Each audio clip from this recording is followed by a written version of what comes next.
नमस्कार, city post में आपका स्वागत है। मैं हूं श्रीकांत प्रत्युष और मेरे साथ हैं जेडीयू के चर्चित विधायक जो हमेशा भ्रष्टाचार के खिलाफ, अपनी ही सरकार के खिलाफ भ्रष्टाचार को लेकर मोर्चा खोलते रहते हैं। अभी डॉक्टर संजीव हैं। अभी एक बहुत चर्चा है कि डिप्टी सीएम का विभाग एक कंपनी ने बदलवा दिया। कंपनियां इतनी पावरफुल हो गई हैं कि डिप्टी सीएम का विभाग, मंत्रालय बदलवा सकती हैं। देखिए, ये तो मुझे नहीं लगता है कि ऐसा कुछ हुआ होगा, क्योंकि इतनी औकात नहीं है किसी प्राइवेट लिमिटेड कंपनी की कि एक डिप्टी सीएम का कोई विभाग बदलवा दे। इसका संकेत खुद उन्होंने दिया। मुझे नहीं लगता है कि वो संकेत दिए हैं।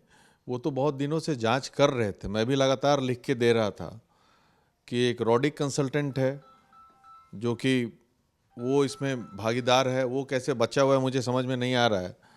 और 63 करोड़ रुपया अगवानी सुल्तानगंज पुल में वो निकासी किया है, अवैध निकासी जिसको आप कह सकते हैं।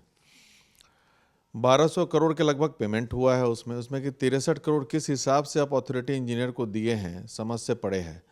और अथॉरिटी इंजीनियर का कार्य ये होता है कि पूरा सुपरविज़न रहता है उसका, कंस्ट्रक्शन का क्या क्वालिटी है, डिज़ाइन कैसा है। तो डिज़ाइन में फॉल्ट हो या तो उसके लिए रिस्पॉन्सिबल अथॉरिटी इंजीनियर इक्वली होना चाहिए। कंस्ट्रक्शन कंपनी पे एक्शन लिया गया है लेकिन वो बच गया। तो इसलिए अगर ऐसा रहता तो फिर उस पर एक्शन ही नहीं होता। लेकिन वो तो पैसा ले लिया ना भाई। कंपनी तो डिबार हो गई, मंत्री ने डिबार कर दिया। रॉडिक को तो मजा ही मजा है, 63 करोड़ रुपया भी ले लिया। देखिए, अभी कंपनी भी डिवार नहीं हुआ है। वो क्या है उसका कहानी आप भी समझ लीजिए। क्या आदेश है? आदेश ये दिया गया कि जब तक अगवानी सुल्तानगंज पुल को नहीं बनाते हैं तब तक आपको बिहार में कोई कॉन्ट्रैक्ट नहीं मिलेगा। और इसलिए हुआ क्योंकि वो हाईकोर्ट चले जाते हैं। हाईकोर्ट का एक आदेश था कि आपको ये बना करके देगा ये। लेकिन हाईकोर्ट के आदेश में मुझे ये नहीं लग रहा, ये क्यों नहीं मेंशन किया गया कि जो उतना 10 साल समय जो बर्बाद किए, लोगों का सपना जो टूटा, वो 3 साल का समय था, उसमें अब 10 साल लगा दिया, उस पर क्यों नहीं कार्रवाई हो रही है? और प्लस आप तो सही बात बोले कि रॉडिक तो साफ बच गया है इसमें, वहाँ से निकल भी लिया है, क्योंकि रॉडिक को बचाने वाले बहुत सारे पदाधिकारी बैठे हुए हैं। रॉडिक को एक और बड़ा काम मिल गया है, आपको जानकारी में दे दूं। पटना में जो गंगा पुल बन रहा है गांधी सेतु के समानांतर, उसमें नक्शा बनाने का काम उसको मिल गया है।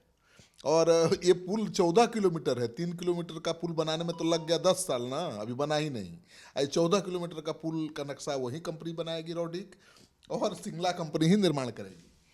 ये तो दुर्भाग्यपूर्ण है कि ऐसे सब कल्प्रिट को यहाँ पुरस्कृत किया जाता है। तो ये तो दुखद है कि किस आधार पे दिया जा रहा है उनका। और तो मैं तो अब निकलवाया भी हूँ आरटीआई के तहत कि कितना पैसा कहाँ कहाँ रॉडिक निकाला है। तो मुझे वक्त नहीं मिल पा रहा है, उस पर पीआईएल मैं खुद ही फाइल करने का सोच रहा हूँ। रॉडिक केवल पथ निर्माण में काम नहीं कर रहा है, हेल्थ विभाग में काम कर रहा है, पथ निर्माण विभाग में कर रहा है। और उसका एक कंसल्टिंग कंपनी का आपको अंदाजा नहीं होगा, 700 करोड़ का टर्नओवर हो गया है। देखिए, वो अपना निर्माण कर रहा है, किसी निर्माण कंपनी में काम नहीं कर, निर्माण में नहीं कर रहा है, पथ निर्माण में नहीं कर रहा है। वो अपना निर्माण रॉडिक कर रहा है, कुछ पदाधिकारियों का निर्माण कर रहा है। तो सब अगर उस पर जांच हो जाए तो सब कुछ निकल जाएगा क्या क्या किया है वो रॉडिक। लेकिन रॉडिक को नक्शा बनाने का काम दे दिया गया, जो अगवानी में बुरी तरह से फेल रहा, विफल रहा, वहां बच गया। फिर दूसरे पुल का नक्शा बनाने का काम। यही सोचिए कि जो जब एक बार अगवानी सुल्तानगंज पुल में ऑलरेडी सब कह रहे हैं कि डिज़ाइन में फॉल्ट है, तो डिज़ाइन कौन करवाया? रॉडिक ने करवाया। तो उस पर क्यों नहीं कार्रवाई हुई है अभी तक? उसको भी डिबार करना चाहिए, किसी भी कार्य से उसको डिबार करना चाहिए। सिर्फ अगवानी सुल्तानगंज नहीं, बिहार में किसी भी कार्य से हर जगह सेटिंग गेटिंग करके वो ले लेता है। हर विभाग में कंसल्टेंसी करने लगता है वो। पता नहीं कहाँ से ट्रेनिंग लिया है, किस विभाग का। एट ए टाइम वो हेल्थ में भी कंसल्टेंट हो जाता है, सड़क निर्माण में भी हो जाता है, भवन निर्माण में भी हो जाता है। हर जगह कंसल्टेंसी में एक्सपर्ट हो गया है रॉडिक। इसकी तो जांच का विषय है ये। लेकिन किसी भी कंसल्टिंग कंपनी को एवरेज नेशनल लेवल पर 2% कमीशन मिलता है।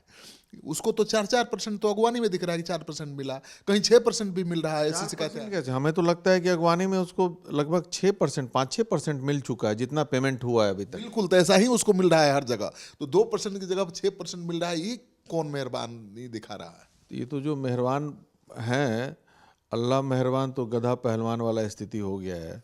तो जो मेहरबान हैं उन पे पूछा जाए कि भाई क्यों मेहरबानी इतना कर रहे हैं। डिपार्टमेंट के जो कंसर्न हैं, आपको आपके एसीएस है, उनसे पूछिए भाई कि क्यों मेहरबानी की जा रही है ऐसे लोगों पे। अभी संजीव जी, जो गंगा ब्रिज पर पुल बना रही है सिंगला कंपनी, जिसको मंत्री ने कहा है कि भाई जब तक अगवानी नहीं बना लीजिएगा आपको कोई दूसरा काम नहीं मिलेगा। हाँ। लेकिन वही कंपनी अब शुरू कर रही है काम, अभी शुरुआत कर रही है पटना में पुल बनाने का। तो 3 किलोमीटर पुल बनाने में 10 साल लग गए, नहीं बना अभी तक। यहाँ भी 10-20 साल लग सकता है, 14 किलोमीटर लंबा पुल है। तो जैसा उसका ट्रैक रिकॉर्ड है तो यहाँ तो लगना तय है एकदम। हमें तो लग रहा है कि वहाँ पे 11 साल से काम कर रहा है सिंगला, और यहाँ पे भी जब लगेगा तो हमें लगता है यहाँ पे भी उस हिसाब से देखा जाए, लंबाई अगर पुल का देखा जाए 3 किलोमीटर में 11 साल, उस अनुपात में यहाँ 25-30 साल का है इन लोग का प्रोजेक्ट लगना चाहिए। तो इस कंपनी को काम से रोकना नहीं चाहिए। देखिए, अब इसमें कुछ लीगल प्रक्रिया जरूर हो जाती है कि जब किसी को अलॉट हो गया है कार्य तो रोकने का स्थिति नहीं बन पाता है। तो ये हमें नहीं लगता है कि अब रुकेगा, फर्दर नहीं मिलेगा। ये तो एश्योर हो गया है कि फर्दर कोई काम नहीं मिलेगा जब तक आप उस काम को पूरा नहीं करते। तो आप कुछ बड़ा एक्शन लेने वाले हैं रोडिक के खिलाफ? हम तो PIL फाइल करने वाले हैं, हम जल्द ही कर रहे हैं, इन दोनों के खिलाफ करने जा रहे हैं कि भाई आप तो इतने दिन जो आपने सरकार का पैसा लिया है, क्यों लिया है, इसके लिए कौन रिस्पॉन्सिबल है? जनता का पैसा आपने गबन किया है, इस पर क्यों नहीं कार्रवाई, और कौन बचा रहा है इस पर, वो भी हम देखेंगे कौन बचाता है इन लोगों को। तो सरकार में व्याप्त भ्रष्टाचार के खिलाफ आप मुहिम चलाते रहते हैं, कहीं आपका टिकट न कट जाए? देखिए, टिकट से इसे कोई अंतर नहीं पड़ने वाला है। नीतीश कुमार जी खुद ही भ्रष्टाचार के खिलाफ रहते हैं। अगर ऐसा रहता तो फिर आप देखिएगा विजिलेंस का इतना छापा पड़ता है तो छापा ही नहीं पड़ता, कितने अधिकारी जेल जाते हैं। यहाँ तो IAS तक भी जेल गए हुए हैं, IPS भी जेल गए हुए हैं। तो इससे कोई माने नहीं पड़ता है, और जितना भ्रष्टाचार के खिलाफ बोला जाता है तो मुख्यमंत्री उतना ही खुश होते हैं। आपको लगता है कि वो खुश होकर आपको इनाम देंगे? इनाम क्या, वो तो टिकट मिलना ही है, फिर हम ही जीतेंगे, ये भी आप देखिएगा। क्योंकि हम जनता के लिए जितना काम वहाँ कर रहे हैं ईमानदारी पूर्वक, तो मुझे पूरा विश्वास है कि जनता बहुत अच्छे वोट से जिता के मुझे फिर से भेजेगी। तो आपके इलाके के लोग ये भी कहते हैं कि आप उस इलाके में बहुत दबंग हैं। नहीं, आपको किसी एंगल से लगता है क्या ऐसा? नहीं, आप तो डॉक्टर हैं, हमको देखने से भी नहीं लगता। बस थोड़ा इलाज कभी कभी करते हैं, वैसे लोग बड़ा इलाज करते हैं। कड़ा इलाज करते हैं, तो ज़रूरत पड़ता है तो ज़रूरत के हिसाब से इलाज करना पड़ता है। जैसे LJP सांसद का इलाज कर दिया था। उसका वो सब तो छोटा मोटा बात है, इसका कुछ नहीं है। इलाज से कोई फायदा हुआ? देखिए,